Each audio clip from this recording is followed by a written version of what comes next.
Reporting to you live from NBA three-pointer downtown town. Please like and subscribe or don't. I hope this channel fails. Three-pointers are out of control in the NBA is what most older NBA fans want to tell you. Back in the good old days, you come in my paint, boom, boom, I'm throwing two elbows right in your eyes. You're going to have two black eyes you can't even see after the game. I just stuck you so hard. I'm going to pick you up and body slam you if you come into my paint. I'm going to hit you in the stomach so hard you're not going to be able to breathe for the next 5 minutes. This is man's basketball. We would never shoot a three back then unless we're down three with 10 seconds to go. That's the only time that circus shot comes into my NBA. Extreme sides of both spectrums. I like the 90s. I like the 2020s basketball. I became a fan of basketball during the dead ball era in like 2005, early 2000s. So I like pretty much all styles of basketball. I can see people complaining about too many threes being taken today. I can see people complaining about poor spacing back in the 90s, everything being clogged and congested because it definitely was. But getting to the three-point conversation, back in 1990, they were shooting 6.6 three-point attempts per game, so needless to say, not a lot. They'll shoot. That was between both teams, too. That wasn't just one team. One team's going to shoot 6 three-point attempts in the first 3 minutes of the game in today's game, so I can definitely see someone that watched a bunch of 90s basketball, then they stopped watching basketball for whatever reason through the 2000s. If you stopped, you're probably not a giant basketball fan, in my opinion. Maybe you were just a Michael Jordan fan, like someone that maybe liked to watch baseball when Babe Ruth played. They weren't actually a baseball fan, they just loved Babe Ruth. Michael Jordan he drew so much attention that I'm sure there were people that would watch Michael Jordan play and they haven't watched basketball since he left. Then they try to watch it again in the 2020s and they're shooting literally 30 more threes per game than they did back then, so I can see how that would be shocking. But anyway, back in 1990, 6.6 three-point attempts per game. They were shooting 33% from three. Back in 1990, back in the good old days, I'm going to elbow you right in the eye socket if you come into my paint. Stay the hell out of my paint. This is men's basketball. Moving on to 2011, so from 1990 to 2011, 21-year difference. Now they're shooting 18 three-point attempts per game in 2011, so it's already basically tripled from 6.6 to 18. It's a little less than tripled if you factor in that 0.6. We're just going to say it tripled from basically 6 to 18 attempts. So Steph Curry came in the league. He was drafted in 2009. Steph Curry, from 2009 to 2012, he was taking less than 5 three-point attempts per game, and then in the 2012-13 season, that was his breakout season when he had that game against the New York Knicks. That was kind of his breakout game in Madison Square Garden. He's just making stupid threes from 45 feet away. I love Steph Curry. He's a beast. If you think watching Steph Curry play is boring or basketball is devolving and moving backwards after you see Steph Curry play, I don't know what to tell you. Steph Curry is the future. He was the future back in 2012 and 13, and now the three ball has totally taken over the NBA, and it is Steph Curry's fault because he made it so popular, but it's not Steph Curry's fault that these guys can't shoot the three ball like him. I would compare it to, let's say Shaq is in the NBA 1999, 2000, and Lakers are going on. It's 2001. Lakers are like right in the middle of their three-peat, and teams say, hey, look at the Lakers. They have this freak, Shaquille O'Neal. The Lakers are dominating because of paint play. We need to dump the ball into the paint as much as we can, like the Lakers do, and we're going to be just as successful as LA. They're only successful because they dump the ball in the paint and they have all this dominant paint play. What have we been waiting for? Let's dump the ball down low to, I don't know, Marcus Camby. Let's go with, was Camby in the league at that point? I'll just say Bill Cartwright for an example. Bill Cartwright used to play for the Chicago Bulls in the 90s. If you don't know who Bill Cartwright was, he had a decent post game. What's a better example I can use for these newer day fans? Let's go with We're gonna dump the ball down low to Rudy Gobert. That's too extreme, I think. Rudy Gobert is just so bad in the post. We'll dump the ball down low to. There's just like barely any big men in the NBA anymore now. We'll go with the Marcus Camby example, if you remember who Marcus Camby is.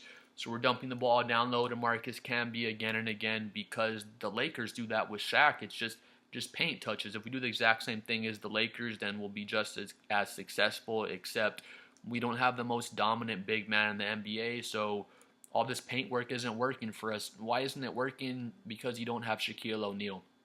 Same thing with all these other teams. They look at the Warriors and say, oh, the Warriors are so successful because they're shooting the three ball. That's it. Let's shoot threes like the Warriors and we'll be just as successful as Golden State. Except you won't because you don't have two of the best shooters ever in Stephen Curry and Klay Thompson. So, yes, the league is a copycat league. Everyone's trying to be like Golden State now and shoot all of these threes because they think they're going to be as successful as Golden State, but that's just not how it works because you don't have Steph Curry on your team, just like the Shaquille O'Neal example.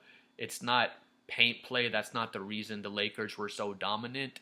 It is the reason, but the reason their paint play is so dominant is because they have the most dominant paint player of all time in Shaquille O'Neal, just like Steph Curry's the most dominant three-point shooter of all time. But moving on, the NBA average three-point percentage, it's been hovering right around 35-36% since 2005. It hasn't broken 37% in that entire time frame.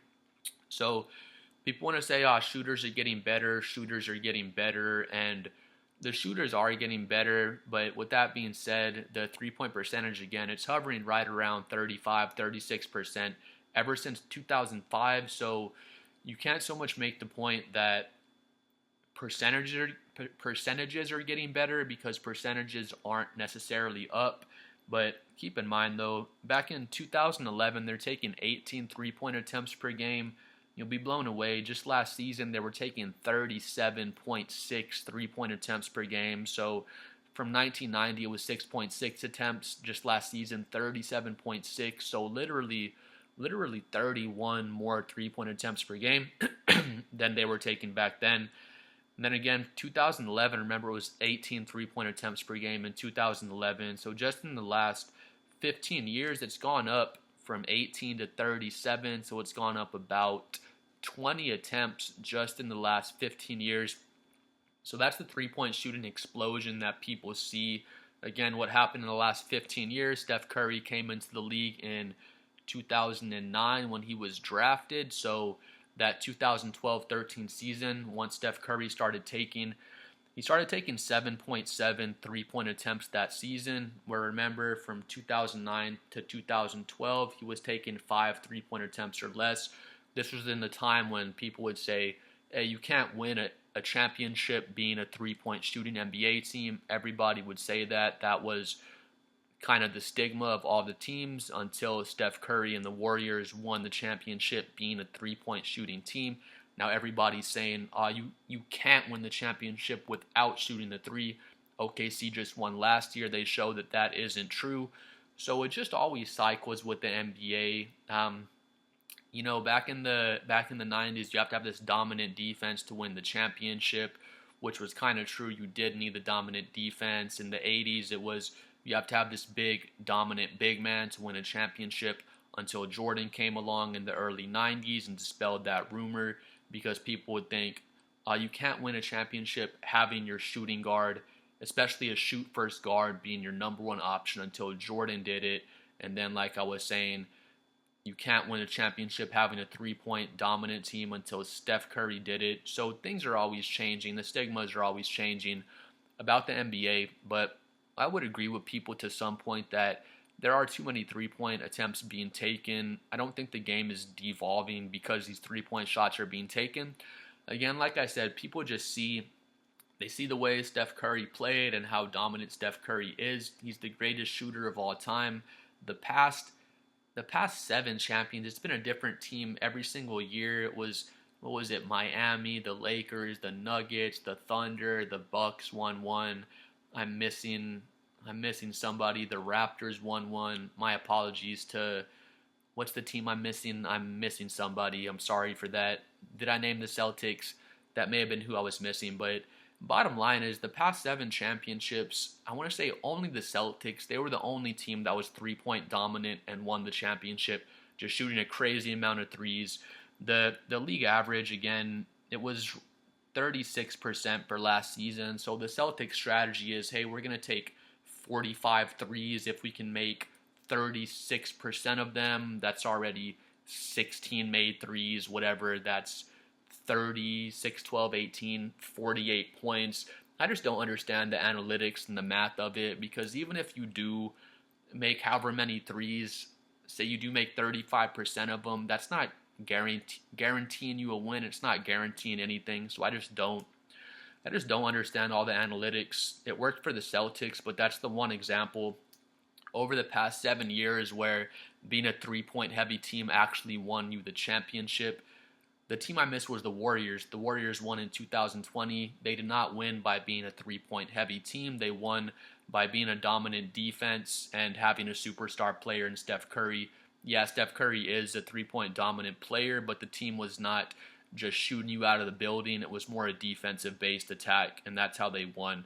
So, yeah, the three-pointer is prevalent. It's so popular in the NBA today. Again, teams are shooting 37.6 attempts per game, which is just stupid. I'm not saying it's stupid as like it's a stupid strategy, but it's just a stupid number of threes being shot.